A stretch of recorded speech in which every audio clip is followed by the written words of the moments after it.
আসসালামু আলাইকুম। আজ আপনাদের সাথে চাল কুমড়া বা জালির একটা রেসিপি শেয়ার করব। সর্ষে বাটা দিয়ে জালি ভুনা করে রান্নার এই আইটেমটা গরম ভাতের সাথে খেতে আমার কাছে তো দারুণ লাগে। আপনারাও বাড়িতে ট্রাই করে দেখতে পারেন, হয়তো ভালোই লাগবে। চলুন রান্নায় চলে যাই।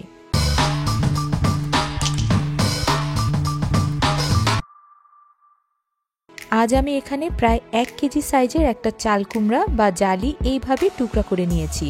টুকরাগুলো একটু মোটা করে কেটে নিতে হবে, কারণ ভাজার পর এটা বেশ কিছুটা চেপে আসবে।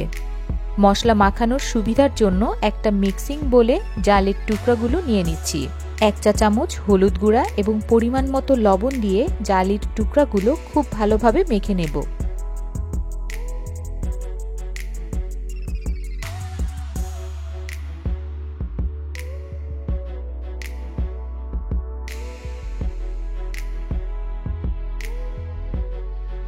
মাখানো শেষ, চলুন এবার ভাজতে চলে যাই।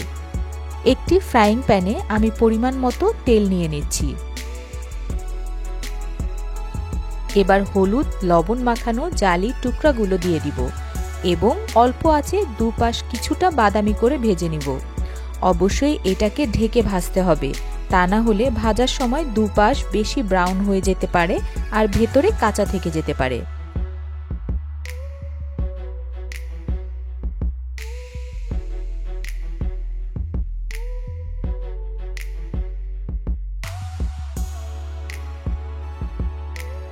ভাজা হয়ে গিয়েছে, এখন আমি একটা একটা করে দেখে তুলে নিব।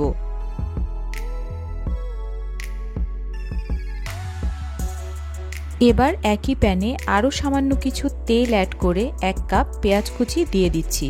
পেঁয়াজ সামান্য ব্রাউন হওয়া পর্যন্ত ভেজে নিতে হবে।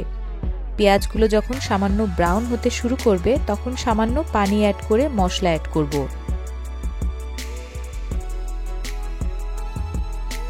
দিয়ে দিচ্ছি হাফ চা চামচ আদা বাটা এবং হাফ চা চামচ রসুন বাটা। হলুদের গুঁড়া দিচ্ছি 1 চা চামচ, মরিচের গুঁড়া 1 চা চামচ। এখানে সাদা সরিষা বাটা আছে প্রায় 4 টেবিল চামচের মতো, এটাও দিয়ে দিব। এখন মশলাগুলো ভালোভাবে কষিয়ে নিতে হবে অনেকটা তেল উঠে আসা পর্যন্ত। মশলা যখন কষানো হয়ে যাবে তখন আমি এর মধ্যে পানি অ্যাড করব। পানির পরিমাণটা এমন হবে যেন চাল কুমড়ার টুকরাগুলো অর্ধেক ডুবে যায়।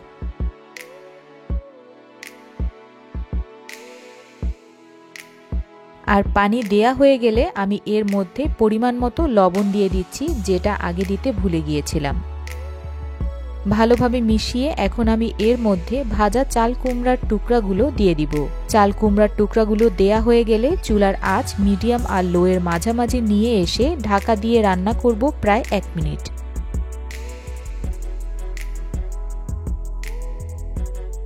প্রায় 1 মিনিট পর ঢাকনা খুলে চাল কুমড়ার টুকরাগুলো উল্টিয়ে দিতে হবে এবং আবারও ঢেকে রান্না করব আরও 1 মিনিট।